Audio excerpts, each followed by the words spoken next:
I'm Kristjana, the Education Director at the Historical Museum at Fort Missoula, and right now I'm going to be reading this book that inspired our craft. It's called The Lights of Winter, and it is by Heather Conrad, and it's called Winter Celebrations Around the World.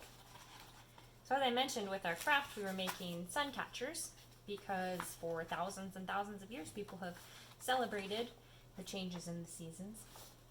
It says, long ago, before people lived in a nice warm house with heaters and electric lights, the winter was cold and scary. The sun only came out a short time each day, and people couldn't get outside after the sun set. It was too dark. That's a scary wolf there. People thought the sun disappeared because it was angry with them, so they gathered together and lit many fires and prayed for the sun to come back and warm them again. And it worked. Every spring the sun came back to warm the earth. Since that time, all around the world, in winter, people have festivals of light to remember that spring is coming. So here's spring and our big old sun. Okay, I might pronounce some of these names of celebrations wrong. So Zagmuk. The oldest winter festival is Zagmuk. The ancient people of Mesopotamia believed they must make sunlight conquer the darkness every winter. In December, they lit many fires and staged a battle between the sun and the monsters of the night. So we got our battle and our bonfires.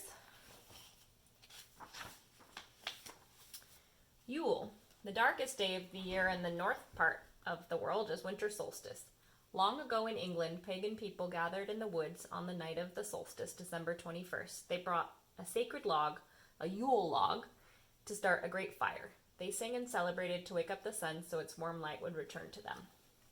We got our English pagans.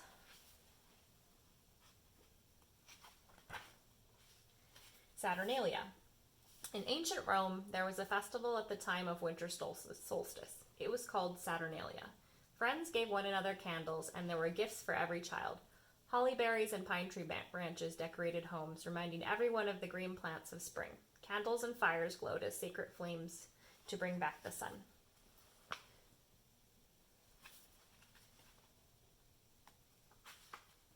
Soil. The Hopi Indians of America have always celebrated winter solstice. They called it soil.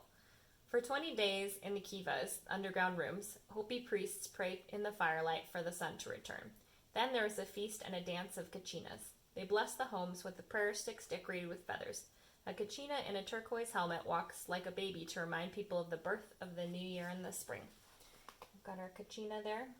And if there are any Hopi friends out there who want to tell me how to pronounce that properly, I would appreciate it.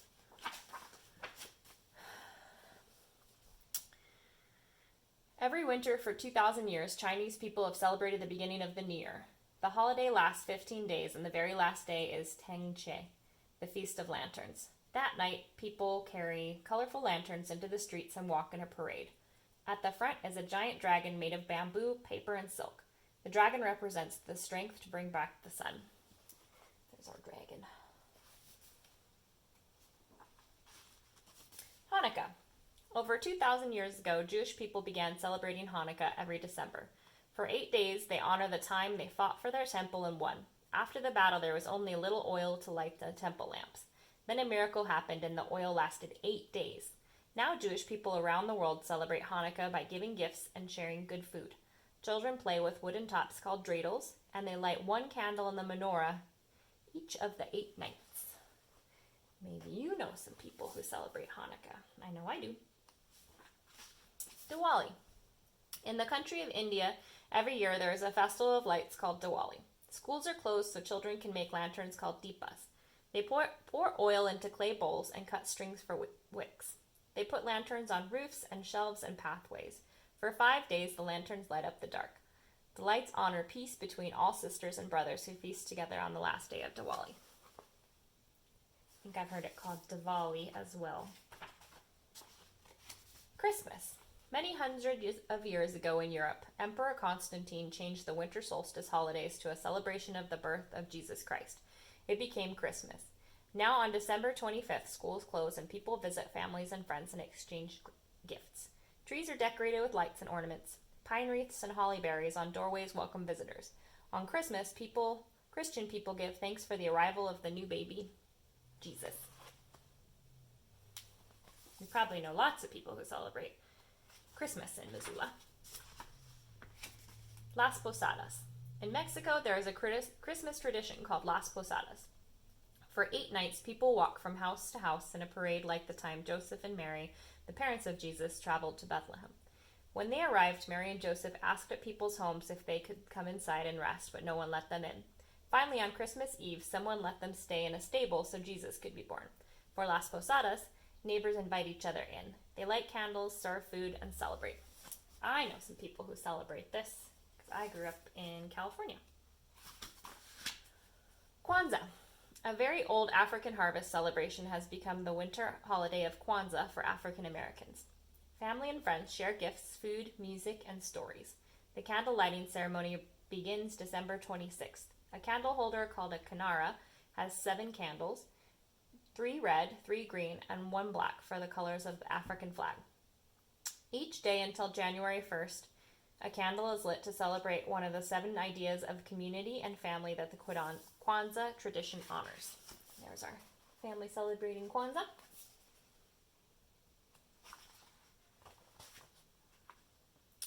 Whatever your tradition, when the world gets dark and cold in winter, it can be fun to light candles and lights to share food and gifts with family and friends.